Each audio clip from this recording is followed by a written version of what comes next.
Thaís, ótima tarde. Então, conforme você viu no YouTube, as apresentações dos projetos, elas são feitas todas assim, como você está vendo, tá em 3D, para que fique bem fácil, né, bem lúdico de você entender ali as questões de áreas de montagem, áreas de produção de produtos específicos, áreas de pré-preparo. Fica fácil de explicar o tamanho e a necessidade de cada área, né, que vai alocar qual responsabilidade, qual equipamento, qual é a área que vai ficar aqui para essa produção, tá?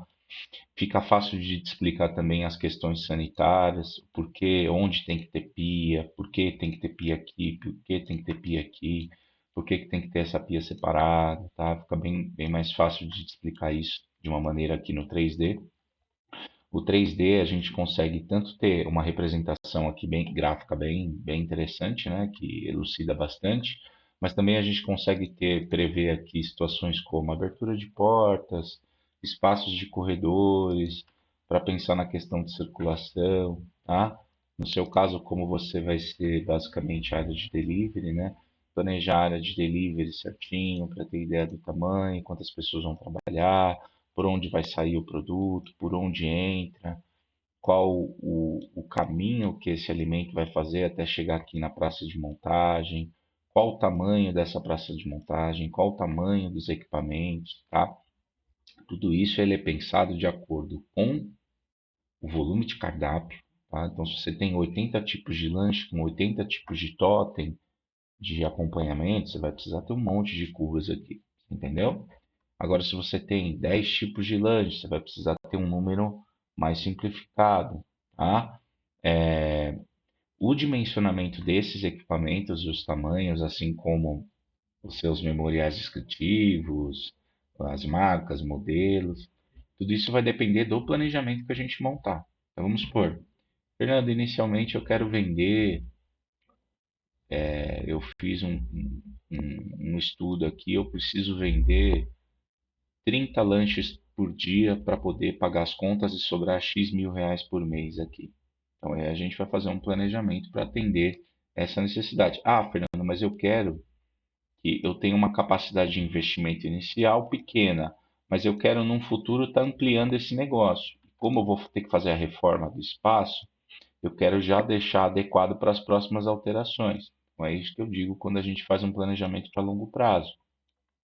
Por exemplo, no caso desse cliente aqui, a capacidade dessa cozinha aqui é para produzir em torno de 1.000, 1.200 lanches num período, tá?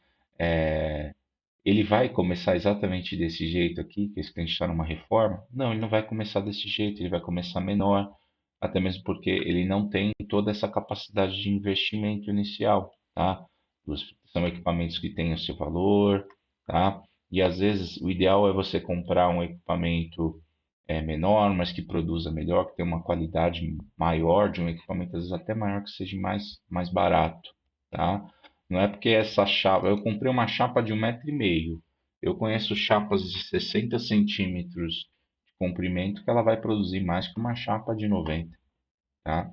De 1 m convencional. Então tudo isso precisa ter um estudo, tá? A partir do momento que a gente entende todo esse quadro de necessidades, a gente consegue montar esse planejamento. Então, eu vou te apresentar os trabalhos assim, exatamente como você está vendo, tudo em 3D, fica fácil de você entender.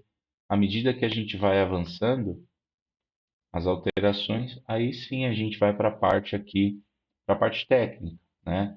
Onde eu vou fazer o encaminhamento aqui das plantas, né? As plantas com medidas, com descrição dos itens aqui, ó, ficha técnica. Você vai saber exatamente o que é o número um, qual que é o tamanho que ele tem, se ele tem necessidade de ponto elétrico, ponto de esgoto, ponto de hidráulica, tudo isso é passado aqui no memorial descritivo, tá? Essas informações, elas são passadas aqui nas plantas através da legenda. Então, por exemplo, aqui, ó, no canto direito, você está vendo aqui, ó, legenda de pontos. O que que é tomada, o que que é ponto de água, o que que é ponto de esgoto, o que que é ralo, o que que é ponto de gás, tá? E aí, quando a gente passa aqui para o detalhamento, Para que serve essas medidas aqui? É para justamente ser o pedreiro saber exatamente onde precisa deixar a altura de tomada, qual que é a distância que tem que ficar da parede do ponto de água, do ponto de esgoto, onde vai ficar a pia. São todas essas alocações, né? Então, eu sempre coloco referência da parte técnica com o 2D em escala e sempre o 3D embaixo para ficar bem fácil o entendimento.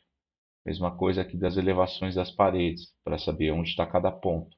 Então, aqui o 2D com escala, que você vai imprimir, com medidas.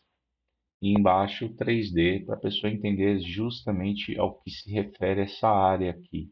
Tá? Cada área consecutivamente. Tá? Explicando o material que precisa ser empregado, tipo de cerâmica, se é pintura, se não é, qual que é a altura que o pé direito vai ter, tudo isso é indicado aqui nessa parte técnica. Tá? Então, para te passar uma noção de investimento, preciso que você me envie uma plantinha para ter uma ideia de medidas, tá? E aí, com isso, eu já consigo te passar uma ideia de investimento, tá bom? Qualquer dúvida, estou à disposição. Obrigado.